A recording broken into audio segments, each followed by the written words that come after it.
So this is 22 hours GMT on Tuesday, 26th of July 2022.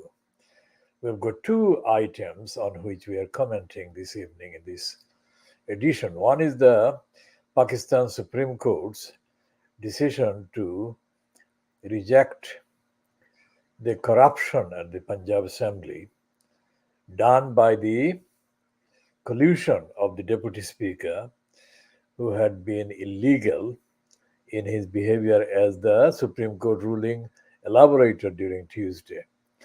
And the Supreme Court also ousted the acting or trustee Prime Minister of the Punjab, Chief Minister of the Punjab Assembly, and replaced him with the nominee of the Pakistan Muslim League Qaed faction, and Hamza Elahi, I think, and this is the main development during Tuesday from Pakistan Supreme Court, and that actually has ramifications right across the Supreme Court itself, and it's in Pakistan and beyond, and in India, in Sri Lanka, and in Pakistan, and in Bangladesh, and in the United Kingdom, a completely typical kind of diversion was achieved by the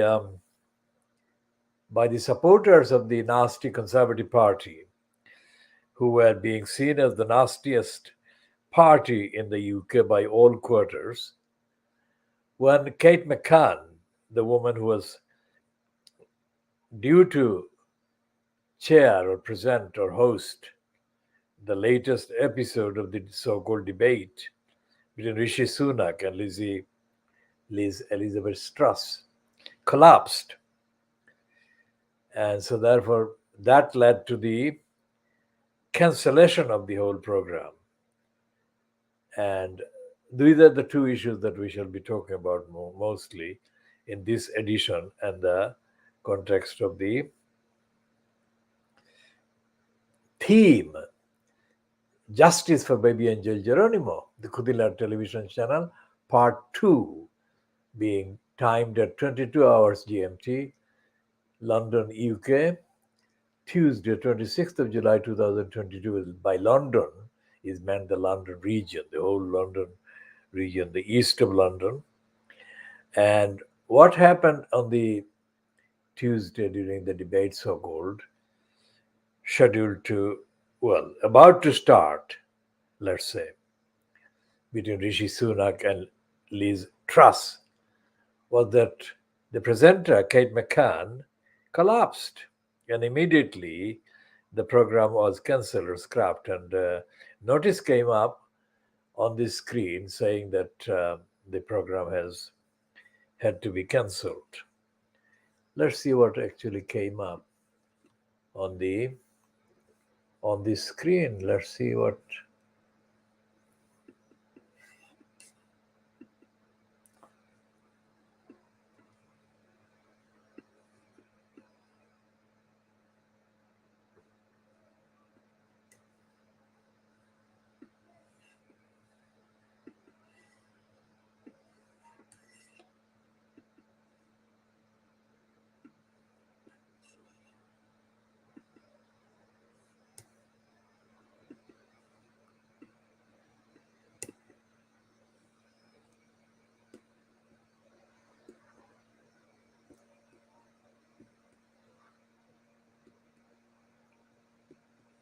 One of the Pakistan television channels covering the Supreme Court decision on Tuesday had the heading, of course, appropriate to the actual decision of the Supreme Court, that Supreme Court verdict. One of the headlines was Supreme Court verdict.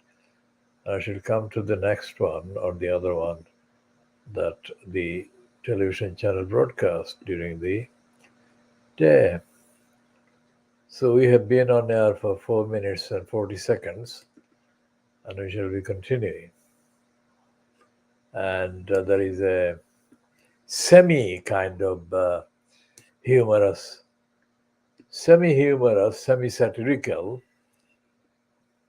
item on The Guardian by John Crace, who is their political sketch writer. He's supposed to be about the sketch writer that is supposed to be the satirical commentator on the outlet on the state of politics in the country at the time. So satire is very much the focus of John Crace's item. We shall come to that later, but this is the notice that was put up on Talk TV during the cancellation. We are sorry for the disruption to this program. We are working hard to fix the issue and will return to normal programming soon. Now, that is the channel created by Rupert Murdoch at a cost of at least £50 million in order to purchase the ego and the egotistic service of Piers Moron after Moron was forced to leave or was sacked by ITB over his persistent racist attacks on Meghan Markle on the GMB program, Good Morning Britain program that he co-hosted with Susanna Reid. Now, we shall not discuss the details of the creation of this channel by Dirty Rupert Murdoch, except to say that Murdoch is actually proving by creating that channel that it has come to the end of the sellable product even for the Little Englanders, because the viewing figure is very low and the quality is of course absent, and now program is absent.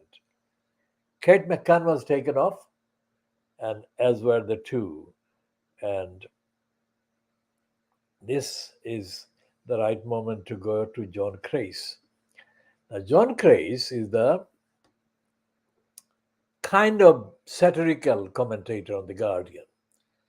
So, under the main heading of conservative leadership, there is this heading for this piece: "You too can be Tory leader!" Exclamation mark.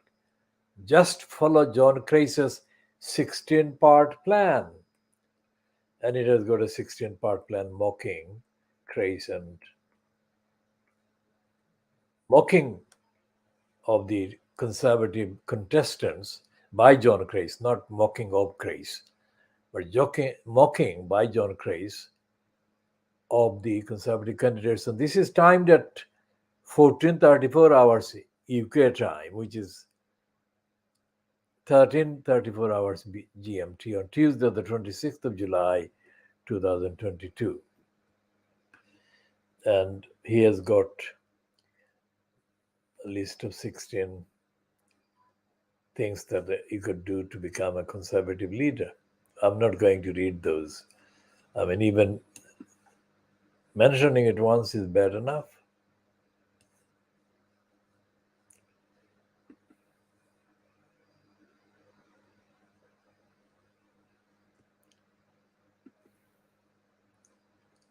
There is a spelling mistake in the word for world and a spelling mistake in the word for exclusive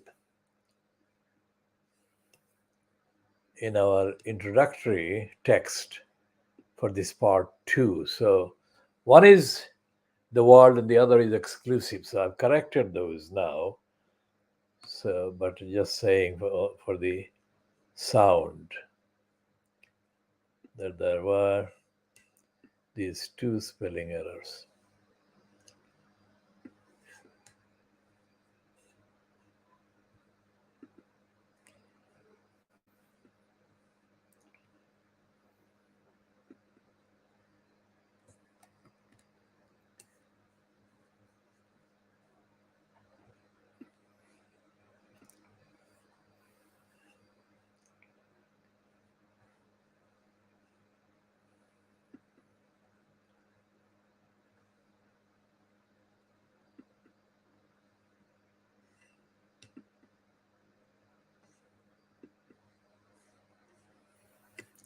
Now, the implication of the Pakistan Supreme Court decision rejecting the brazen corrupt act done by the deputy speaker in the assembly, Punjab assembly, is very, very tangible, very solid, and very rare indeed in the history of the country, because since the August 1947, quote, independence from the British colonialists, British imperialists, and British racists, Pakistan and India, separate countries, have not had, either country, they have not had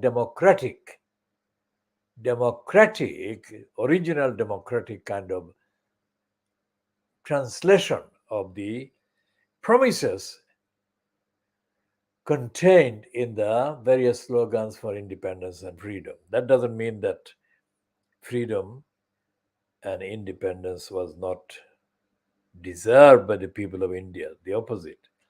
The people of India and Pakistan, of course, deserve far more freedom and independence than they have ever got in the last 75 years.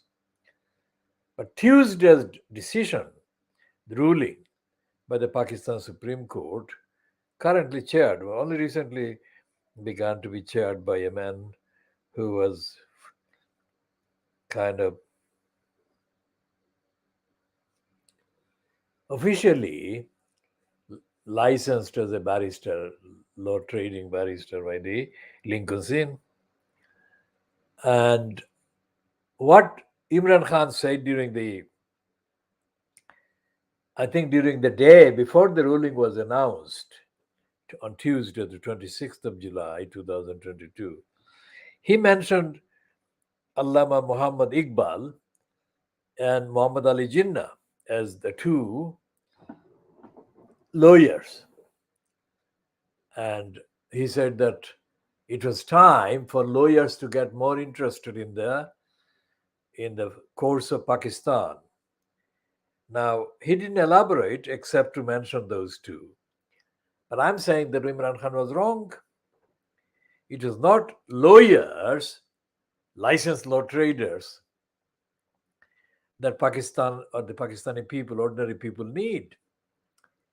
It is the compliance with truth and justice and the universal requirements and universal standards of democracy and democratic accountability that the ordinary Pakistani people deserve and have been denied for 75 years. Now we go across about 1,200 miles from Pakistan to Bangladesh and find that there is no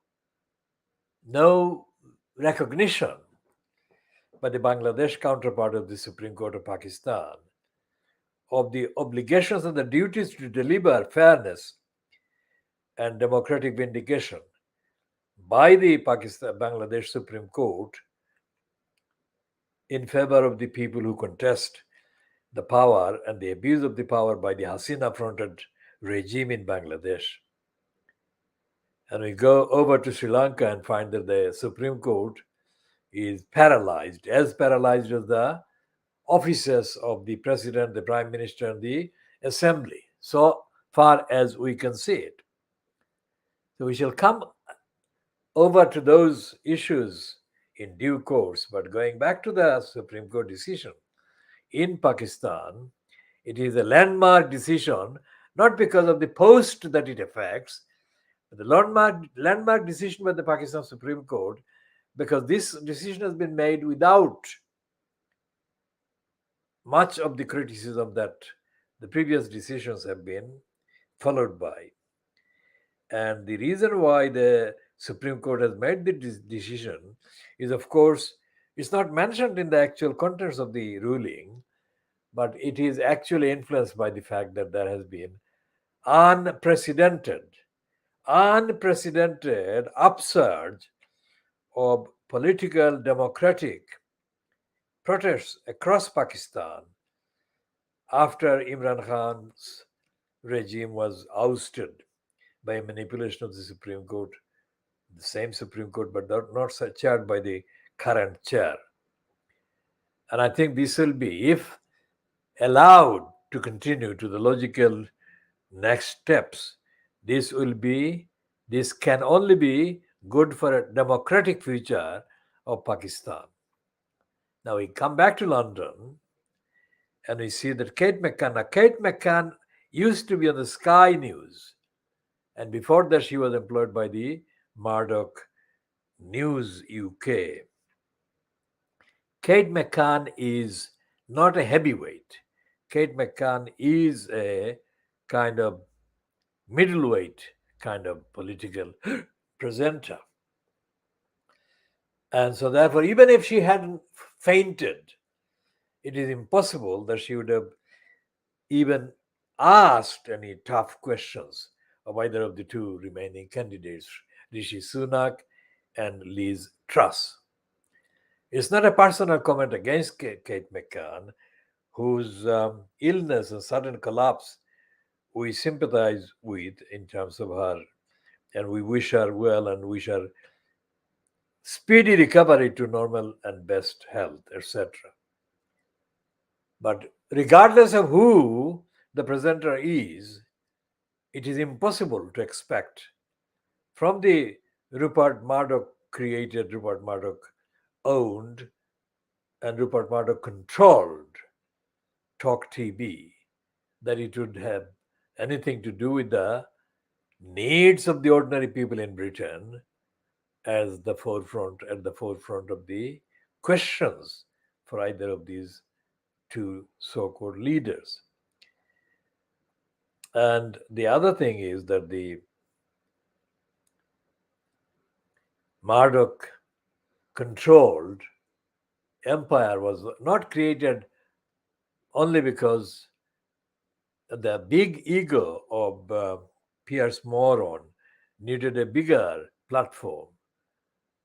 The agenda that Murdoch has followed right from the beginning of his getting hold of the big slice of the media controlled in the UK, the Murdoch has been wanting to undermine, essentially get the BBC destroyed, because the public service remit that the BBC still operates under, despite the fact that it fails to uphold 80% of the public service remit impartiality. Still, even with 20% of the impartiality that can be detected in the contents and the outlet and the editorial decisions of the BBC, even 20% is better than absolutely no public sector, public interest kind of obligation or awareness or compliance or compatibility that can be found in the various outlets controlled by Rupert Murdoch or in the rest of the Fleet Street. Even the BBC's kind of considerably, unacceptably low level of public sector remit is better than the Guardian's. And we shall be covering those things in due course extensively as and when the issue rolling out actually warrants. Now, in my experience with the BBC has been completely racist and has allowed the likes of the criminal, racist, killjoy shit. Racist, killjoy shit are the three words that I'm using instead of Robert Kilroy Silk. The racist, killjoy shit had a program called Kilroy given to him by the BBC in the 1980s. And in one of the editions, I appeared in the audience. I actually appeared in the audience to advocate for the democratic and overdue say by governors in what the schools head teachers did in this country. Now, school head teachers are and have been increasingly being allowed to behave as little dictators. They don't really operate a democratic school staff culture. The dictators, some of them are completely obscene, literally obscene. They shut themselves in their own room and they indulge in all kinds of obscene things and kind of scandalous things and so on, including indulging in pornography and sex and whatever.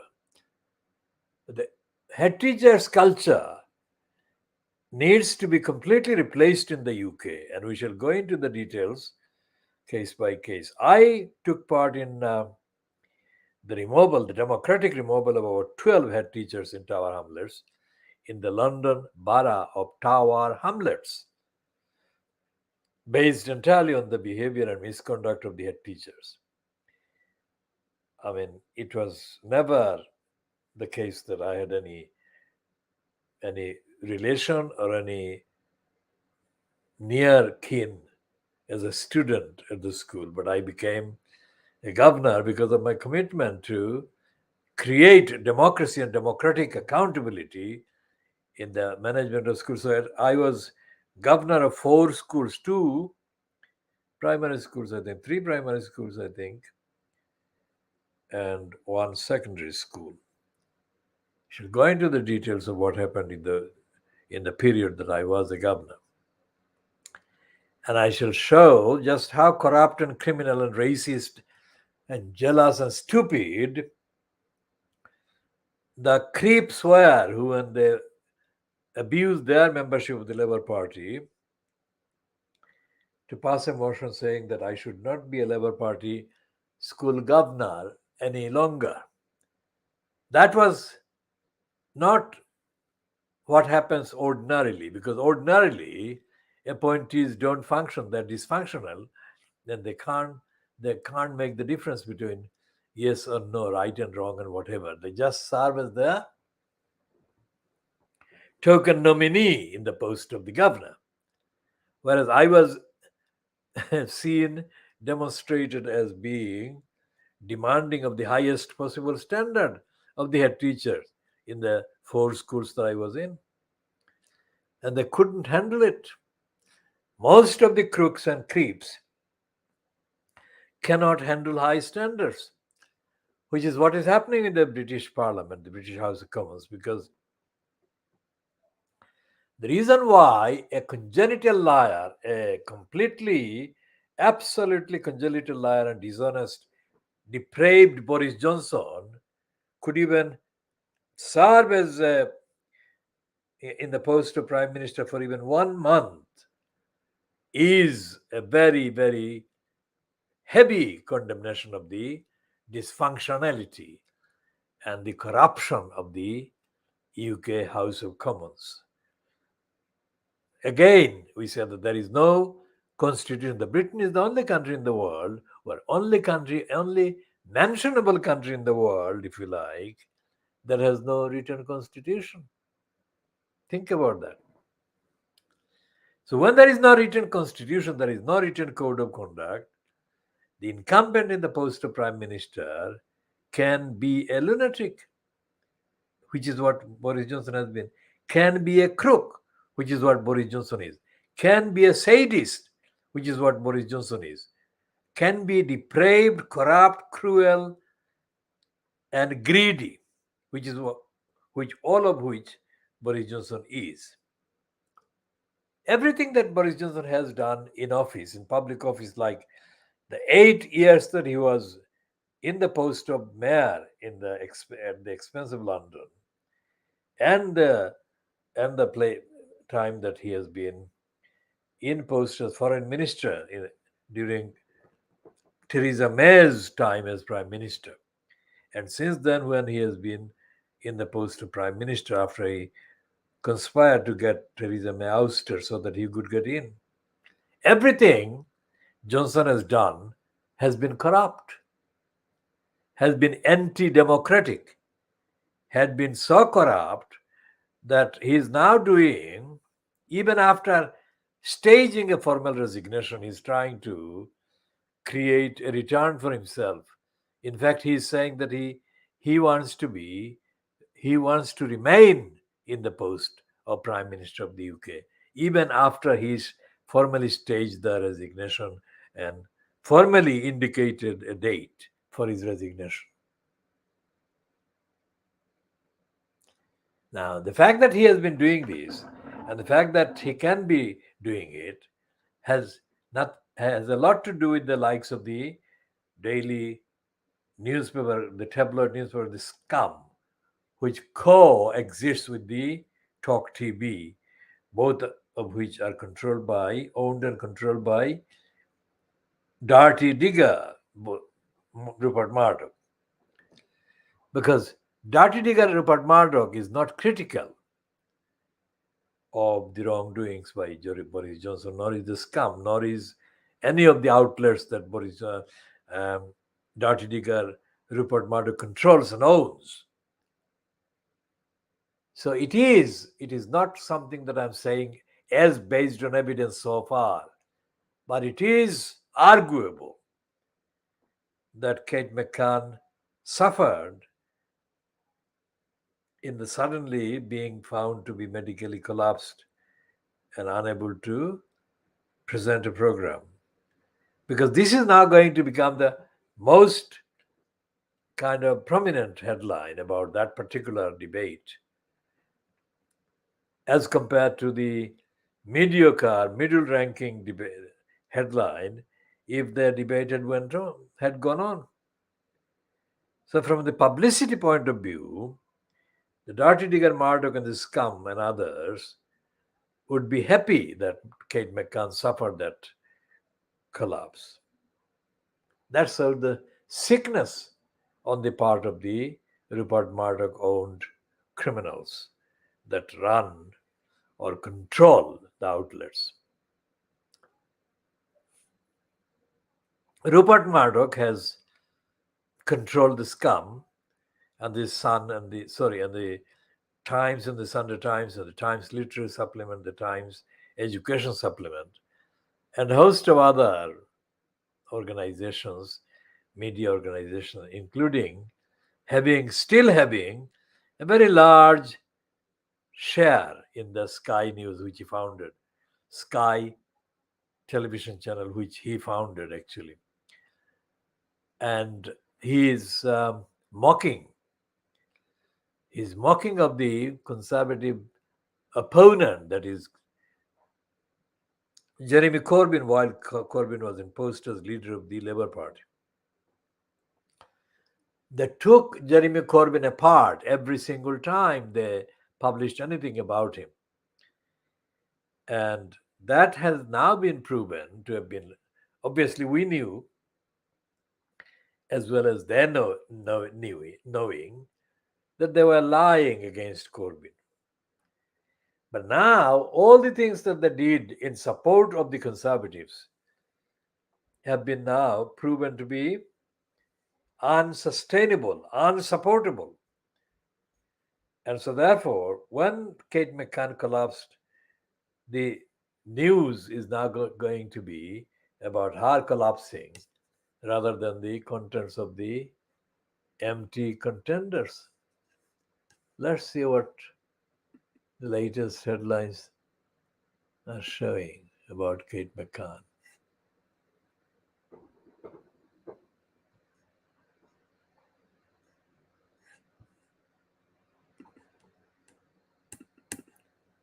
So this is the headline on the BBC about an hour ago. So this is 22:29 GMT. So it was 21:29 hours ago on the BBC by Paul Seddon, Seddon, Paul Seddon, politics reporter. Liz Truss and Rishi Sunak debate scrapped after host Kate McCann faints.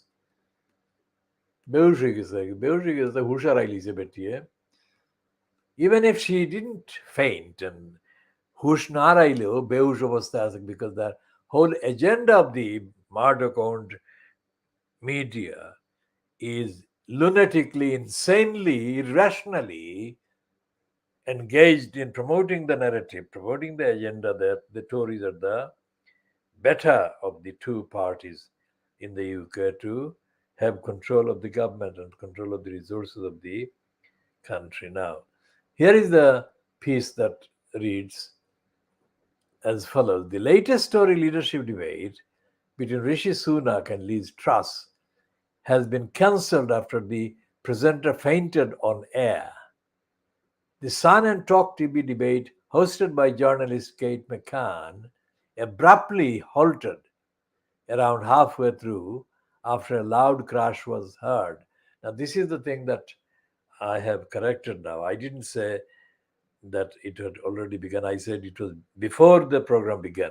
But according to this item, it was after the program actually had begun. So my statement that it was before the program was due to go on air was based on the previous announcements. I had not watched whatever part of the program that did get aired was on air. I wasn't doing that, and I would not do any watching of any of these programs whatsoever.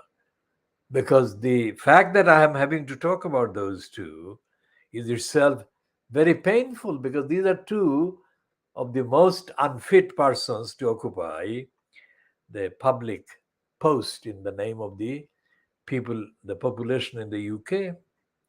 Both are dishonest, both are mediocre, and both are sucking up to the little Englander mentality, saying anything they can find sayable to appease the racist mentality and the racist, overwhelmingly racist majority of the Conservative Party membership.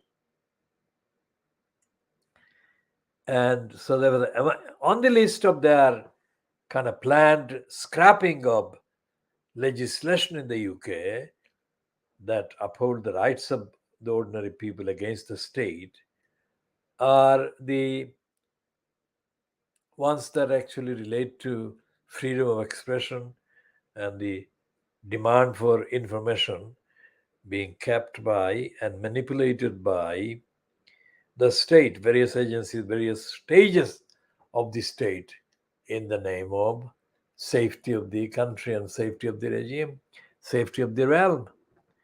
There is a derogation, provision of derogation from the particular legislation if the derogation can be shown to be linked to it, either a terrorist attack imminent or a deadly stage of deterioration in the health of the other people concerned. So, what we shall be doing is to talk about why it is so important that the opposition in the country and opposition in the individual local councils should be treated by the public with as much dedication as are given to the main treatment of the mainstream, if you like, because, for example, mainstream, they like the government still fronted by Boris Johnson.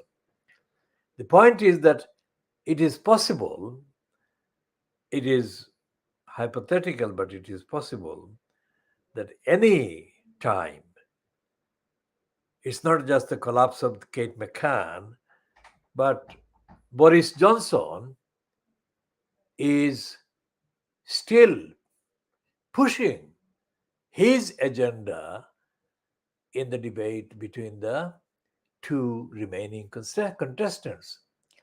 And Boris Johnson is doing that with the collusion, with the complicity of the Murdoch media and the Murdoch outlets. Talk TV is the latest outlet, but the print titles are also doing the same thing. So let's check what at 22:34 hours GMT, the latest is about the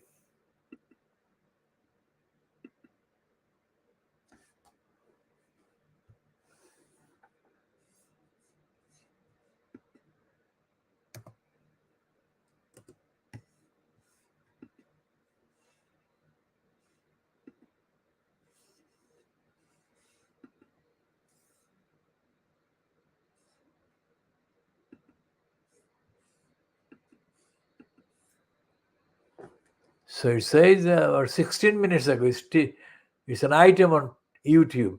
Talk TV today, Tory leadership debate scrapped after host Kate McCann faints on air. That's ITV News. So let's see the ITV News 16 minutes ago. So this is 22:35. So. Today, Rishi Sunak's team released these images to make a joke about him being the underdog.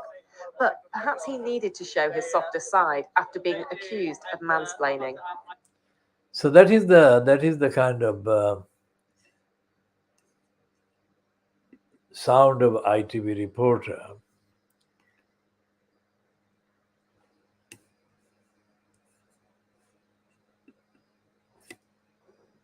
So let's see what the newspaper front pages on Wednesday are saying about this.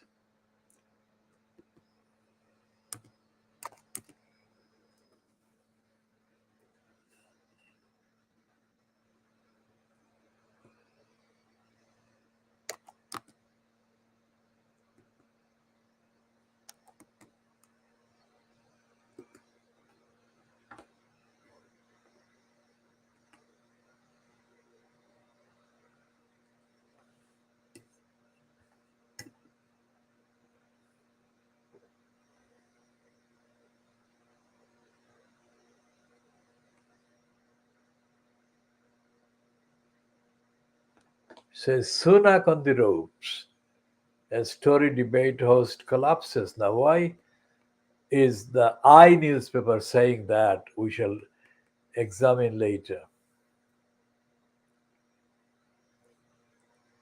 And that is in the Daily Mirror of Wednesday, the 27th of July 2022. The main front page splash is it's a Tory war on workers. We must fight. That is based on the latest statement by Union Chief Lynch, who blasts rival Sunak and Tories and Truss. And here's the Daily Mail, which is not at all running anything on the front page about the collapse of Kate McCann.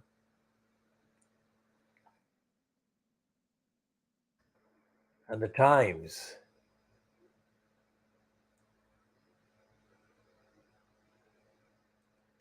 also failing to run on this, as is the Sun, the Scum.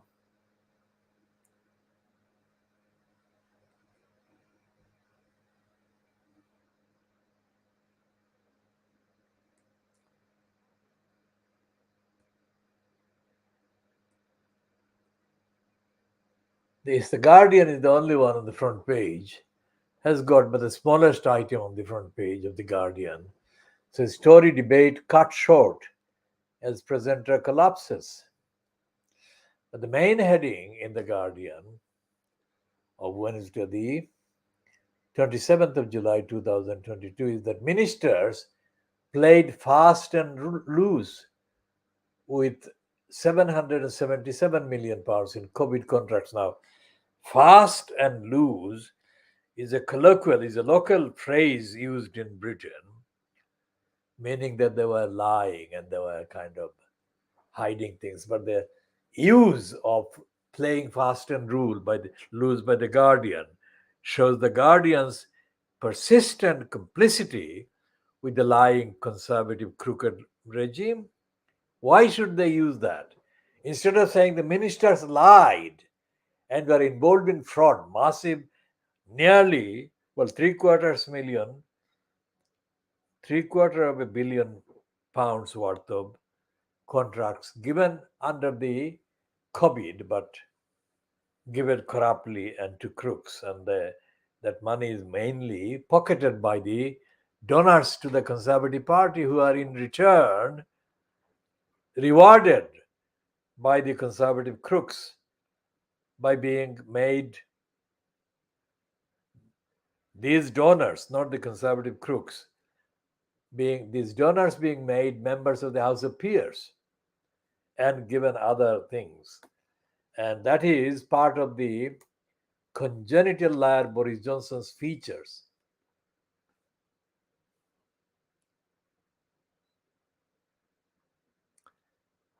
And the Daily Telegraph is also running an anti-Sunak heading as the Times, which says Sunak's screeching U-turn on tax cuts. Screeching is the sound that is made by the tire of a fast moving vehicle. That is to say that when the issue of tax was emphasized by Liz Truss, who blamed Sunak of being irresponsible on the tax, Sunak then stages the U-turn. So that means that, what I said before, the Sunak is not reliable, he's not an honest person or a politician. Now, what is this racist Alison Pearson saying? Let's see what is she saying about the state of the politics in this country. Let's see what she's saying.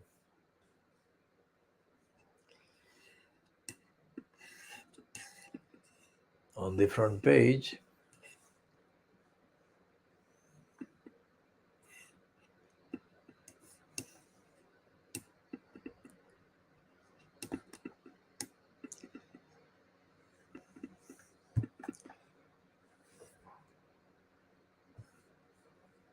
Alison Pearson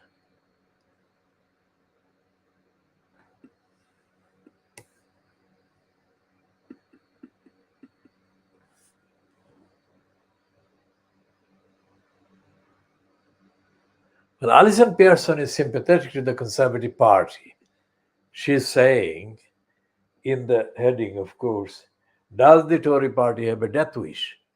What she is talking about is, of course, the serial disasters that have occurred, has come to the fore during these various items or episodes of the so-called debate between the members or among the members. So therefore, Alison Pearson is not bothered about the country, not bothered about the unsuitability of these crooks, calling themselves the Conservatives. She wants to preserve the crooks in power, and that actually sums it up. The reason why there is a lack of consensus, lack of awareness among the majority of the people in this country about the corrupt nature of the Conservatives in the UK is because the mainstream, like this one, Alison Pearson, is given a mainstream space by the Daily Boris Johnson graph, the Daily Telegraph. They are actually complicit with the brazen deception, lying to and robberies of the ordinary people in this country, which criminality and crimes amount to hundreds of billions of pounds in this country. Hundreds of billions of pounds. Not 100 million or 100 billion, hundreds. And that includes the likes of the contracts, big contractors under the banner of HS2. They're all big contractors, that is, either Conservatives or Conservative supporters or Conservative donors. Let's show how simple it is that the crooks hold the public to ransom, because they control the crooks, fronted by Boris Johnson. They control the actual money, the grant of the funding and the sign the contract, etc. And they don't do that openly. They don't do that by seeking the consent of the parliament. They do that by executive authority. And the fact that Johnson still has a majority in the House of Commons of members of parliament, majority still in their 70s, means that he can ignore. He can ignore the concept of the opposition, and he can overlook the concept of the accountability to the parliament. And Lindsay Hoyle, who is the chair of the assembly, that is the speaker of the UK House of Commons, is probably one of the worst occupants in that post. Not worst because he has done any detected criminality, but his total absence of independence in the mindset that he has, independence from being subservient to the historically corrupt criminals of the Conservative Party, that makes him completely unfit. So he is quite ready to scream against the SNP. The very small contingent from Scotland called this Scottish National Party MPs, SNP MPs. And there are dozens of others critical of the Conservatives, critical of Johnson's regime, and they are not of any party, and they are not necessarily embarked on a program to undo the status quo. What the people in the country, both in Scotland and in mainland England, know is that Boris Johnson is corrupt and criminal, and the Scottish people, the Scottish Conservatives, in fact, are having to increasingly admit to themselves, if they didn't do it already, that the reason why the demand, any demand for the independence of Scotland from the so-called United Kingdom arose is not because the Scots were against the English, but because of the widening gap between the Scottish people and the English people generally in terms of income, in terms of facilities, etc. So it's a disparity thing, which takes our commentary back to the 1960s, when the proponents of the what became the 6-point program of the Awami League, fronted by then Sheikh Mujibur Rahman, they said there was a huge disparity, economic disparity, social disparity between the peoples of East Pakistan and the peoples of West Pakistan, and the beneficiaries of the disparity were almost all from West Pakistan.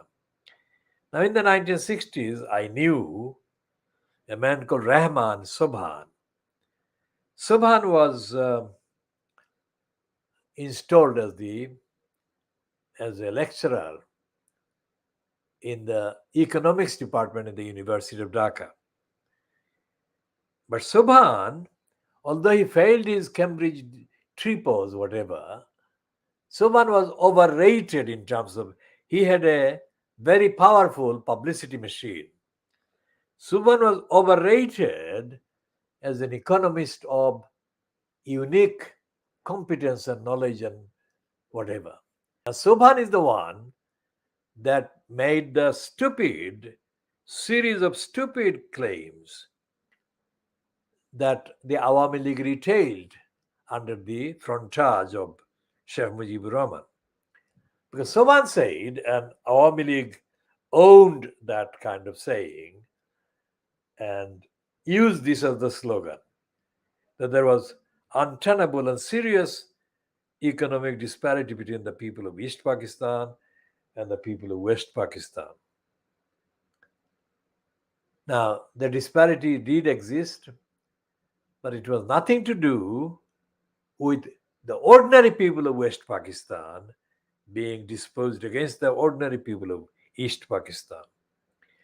It has to do with the stupidity and the corruption in the ruling junta and the ruling regime that controlled the state of Pakistan and its resources.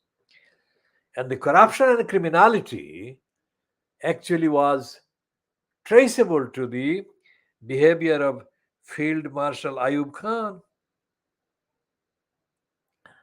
Ayub Khan was a big crook, and the big crook actually created, exacerbated, aggravated the disparity against the people of East Pakistan. But there was nobody who was saying that that was the reason for the disparity. That is the point. What the commentators generally said was that the disparity was to do with the culture of the people of Pakistan, West Pakistan. That's nothing to do with it. It was the hostile attitude that the people controlling the resources of Pakistan state took, because they were engaged in a corruption, robbery, and theft of the resources themselves, which resources should have been made available to the people of East Pakistan. But they could not say that they were actually bunches of thieves and crooks. They categorized their disparity and they justified their disparity by raising the national patriotic slogan about Pakistan and Pakistan's integrity. And Rahman Subhan took advantage of all of that, because in East Pakistan of the 1960s, there was no opposition to the Awami League or the critical, or anyone taking the critical attitude towards Awami League, investigating Rahman Subhan. Now, since Bangladesh became a kind of recognized, formally recognized structure of a sovereign state in December 1971, Rahman Subhan's predictions, so called, have been exposed as having been complete fraud. Because within Bangladesh, there are absolutely millions and millions and millions of cases of discrimination, dysfunction, and lack of honesty and fairness and equality being given, experienced by the ordinary people across Bangladesh, the independent state of Bangladesh. And Rahman Subhan has not been called to account by anyone, which is why I say that Bangladesh politically is dead. In terms of the political elite, they are mentally, morally dead. Ordinary people are not dead, but they cannot mobilize enough unity and enough resources to dislodge and displace the corrupt political elite. So that's the dilemma. That's the dilemma, because at the essence, at the center of the call for independence from the Punjabis, as the slogan was, said that once the Punjabis were removed as the imposers of the shackles on the Bengalis would be living in a fantastic land of freedom and happiness and justice and so on. That's not the case. Successive decisions about big projects in Bangladesh have been marred, well, inevitably, because the decision makers are crooks themselves. So, marred by evidence that emerges sooner or later that these crooks were busy in making deals with the big business contractors of the West, Canada, the UK, and other countries. And the mass robbery of the resources of the just then, quote, liberated Bangladesh by the Indian army. The Indian army was allowed to rob and loot for months all the infrastructure, all the hardware from Bangladesh, independent Bangladesh. That has not been replaced, and that cannot be replaced. It's worth hundreds of billions, hundreds of billions.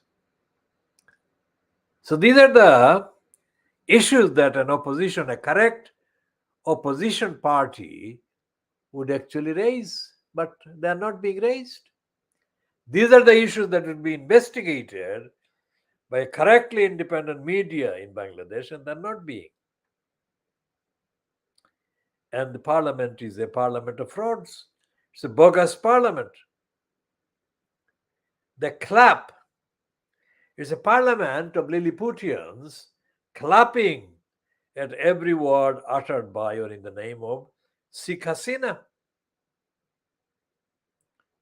So the people of Bangladesh, who already suffered the mass murders committed by the Pakistan army in 1971, have not stopped being the victims of denials and deprivations of other kinds and internal disparity perpetrated by the corrupt and criminal regime centrally in Dhaka, but its agencies and its branches spread right across Bangladesh. Compared to that, the Muslims in neighboring Assam and other states who have been targeted for additional denial, deprivation, and kind of demonization by the Hindutva-based Bharatiya Janata Party as being Muslim Bangladeshis infiltrating into Hindu Assam.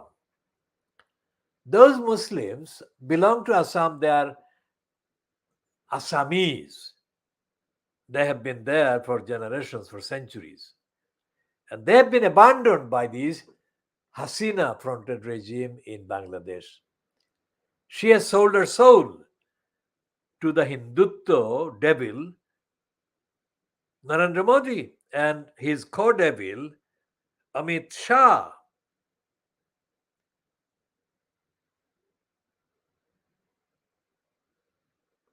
Compared to Hasina, the role of the West Bengal Chief Minister Mamata Banerjee, who fronts the coalition led by the Trinamool Congress of her own founding, that has been remarkable. Although Mamata Banerjee has herself committed anti-Muslim kind of appeasing acts, especially by staging the burqa, staging a series of pretexts for banning burqas in public life in the West Bengal. She has done that as part of the BJP eyeing of part of the Trinamool Congress kind of regime and frontage. But as compared generally overall with the behavior of Sheikh Hasina, Mamata Banerjee has been remarkably liberal and in terms of the treatment of Muslims, remarkably honest. It may or may not be relevant to mention, but I am going to mention this. The biography that Wikipedia runs about Mamata Banerjee includes a reference that she studied at university, studied Islamic history. Now, Islamic history is open to be studied by anyone and must not be treated as if it was the confines of, it was the kind of selected area for Muslims only. But anyone who studies Islamic history is able to access information about Islam, not necessarily to the extent that Imran Khan is appreciating Islam currently, but whoever studies Islam and the history of Islam is able to access references that show the various phases and stages of Muslims' rule in Islamic history. I mean, 700 years, one way or the other, the Muslims ruled across India up to 1757. Well, this is something that Mamata Banerjee would have been able to read about. So she must have known that Muslims are not some kind of foreign alien forces or mass of people coming from somewhere else. The Muslims belong in the population, in the demography of India, as much as anybody else. But Hasina doesn't recognize that. She doesn't even recognize that in Bangladesh itself. So, we shall come to an end for the time being at midnight, well, just after 1 o'clock midnight into Wednesday, 27th of July 2022, and we shall be continuing in due course, updating on all these and adding on new items.